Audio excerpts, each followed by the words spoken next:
Assalamualaikum warahmatullahi wabarakatuh. Halo anak-anak ustazah yang ustazah sayangi karena Allah. Dalam video kali ini ustazah akan menjelaskan tentang tema 8, subtema 3, bumi, matahari, dan bulan. Bumi merupakan salah satu planet yang terdapat dalam tata surya kita. Bumi menempati urutan ketiga dalam tata surya setelah planet Merkurius dan Venus.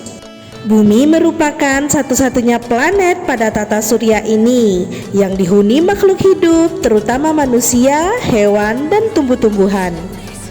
Matahari merupakan pusat dari tata surya. Matahari memiliki gravitasi yang besar hingga menyebabkan anggota tata surya beredar mengelilingi matahari. Termasuk halnya planet bumi juga melakukan gerakan mengelilingi matahari. Bulan merupakan satelit alami bumi yang banyak memengaruhi gejala alam di bumi. Contoh, pasang surut air laut. Karena bulan tidak memiliki atmosfer sehingga meteor atau benda langit mudah jatuh dan menghancurkan permukaan bulan. Oleh karena itu, permukaan bulan terdiri dari dataran tinggi yang penuh dengan kepundan. Selanjutnya, memahami proses gerhana bulan dalam teks bacaan. Fenomena gerhana bulan adalah fenomena yang jarang terjadi di suatu wilayah di bumi. Fenomena gerhana bulan merupakan fenomena tertutupnya bulan oleh bayangan dari bumi sehingga bulan akan tampak terkikis sehingga akhirnya hilang seperti tidak terlihat lagi. Gerhana bulan ini dibedakan menjadi 3, yaitu gerhana bulan total, gerhana bulan sebagian, dan gerhana bulan penumbra. Bulan juga menghasilkan umbra dan penumbra jika terkena cahaya matahari. Gerakan matahari terjadi jika umbra dan penumbra bulan mengenai permukaan bumi. Hal ini terjadi ketika posisi matahari, bulan, dan bumi satu garis lurus karena bulan jauh lebih kecil daripada matahari. Bayangan bulan yang mengenai bumi tidak memenuhi seluruh permukaannya. Gerhana matahari yang terjadi dapat dibedakan menjadi 3, yaitu gerhana matahari total, gerhana matahari sebagian atau parsial, dan gerhana matahari cincin. Gerhana matahari terjadi karena matahari tertutup bayangan bulan. Setelah melewati bayangan bulan, matahari terlihat kembali.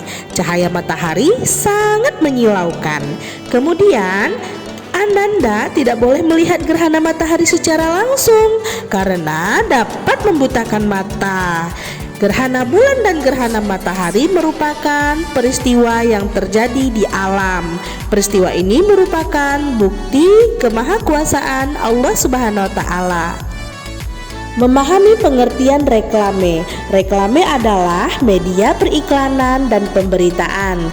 Istilah reklame berasal dari bahasa Spanyol, yakni dari kata re dan clamo yang artinya re berulang-ulang dan clamo atau clamo artinya seruan.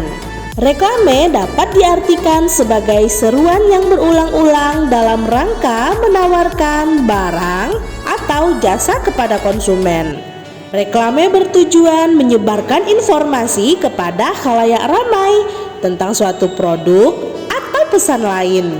Reklame dibuat dengan maksud menarik perhatian masyarakat. Reklame yang baik dan benar harus mencakup beberapa syarat.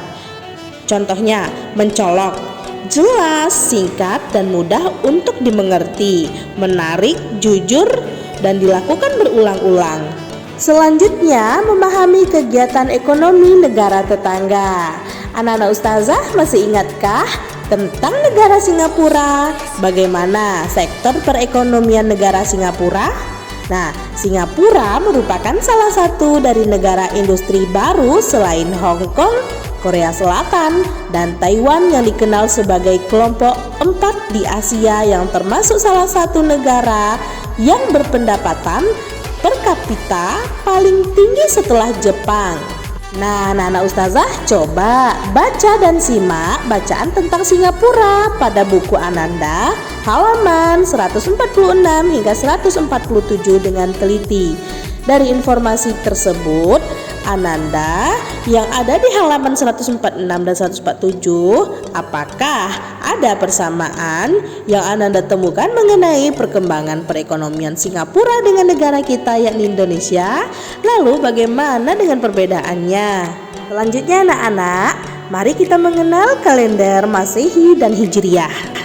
Perputaran bumi mengelilingi matahari atau disebut dengan revolusi bumi, dan perputaran bulan mengelilingi bumi atau revolusi bulan digunakan untuk menentukan tahun Masehi dan tahun Hijriah.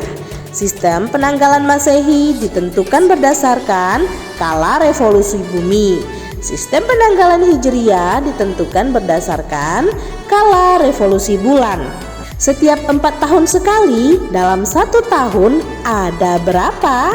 Ya, ada 366 hari. Satu hari hasil gabungan ini diletakkan pada bulan Februari. Pada tahun-tahun biasa, jumlah daripada bulan Februari adalah 28 hari. Saat tahun Kabisat, jumlah hari pada bulan Februari menjadi 29 hari. Nah, adapun cara untuk mengenali tahun Kabisat adalah sebagai berikut. Tahun Kabisat adalah tahun yang angkanya habis dibagi 4. Contohnya tahun 2004, 2008, 2012, dan seterusnya. Khusus untuk pergantian abad, angka tahun kelipatan 100, tahun Kabisat adalah tahun yang angkanya habis dibagi 400. Misalnya tahun 1600, 2000, 2400 dan seterusnya. Anak-anak, ayo kita membaca. Dengarkan ustazah terlebih dahulu. Ibu, Nin, besok tolong bantu ibu menyiapkan bubur ayam untuk kegiatan posyandu ya nak. Nina, iya bu, boleh tidak Nina mengajak Sari dan Gwen untuk membantu kegiatan di posyandu? Ibu, boleh Nin, ibu akan senang sekali kalau kalian ikut berperan serta membantu kegiatan posyandu.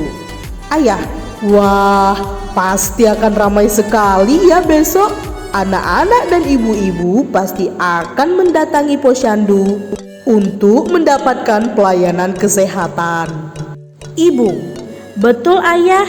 Ibu bersyukur karena warga masyarakat bekerja bahu-membahu untuk memastikan bahwa anak-anak mendapatkan haknya untuk hidup sehat.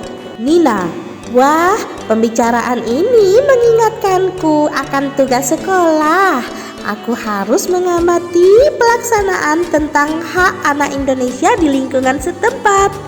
Baiklah anak-anak ustazah, cukup sekian pembahasan kita pada tema 8 subtema 3. Semoga dapat antum pahami. Terima kasih atas perhatiannya. Assalamualaikum warahmatullahi wabarakatuh.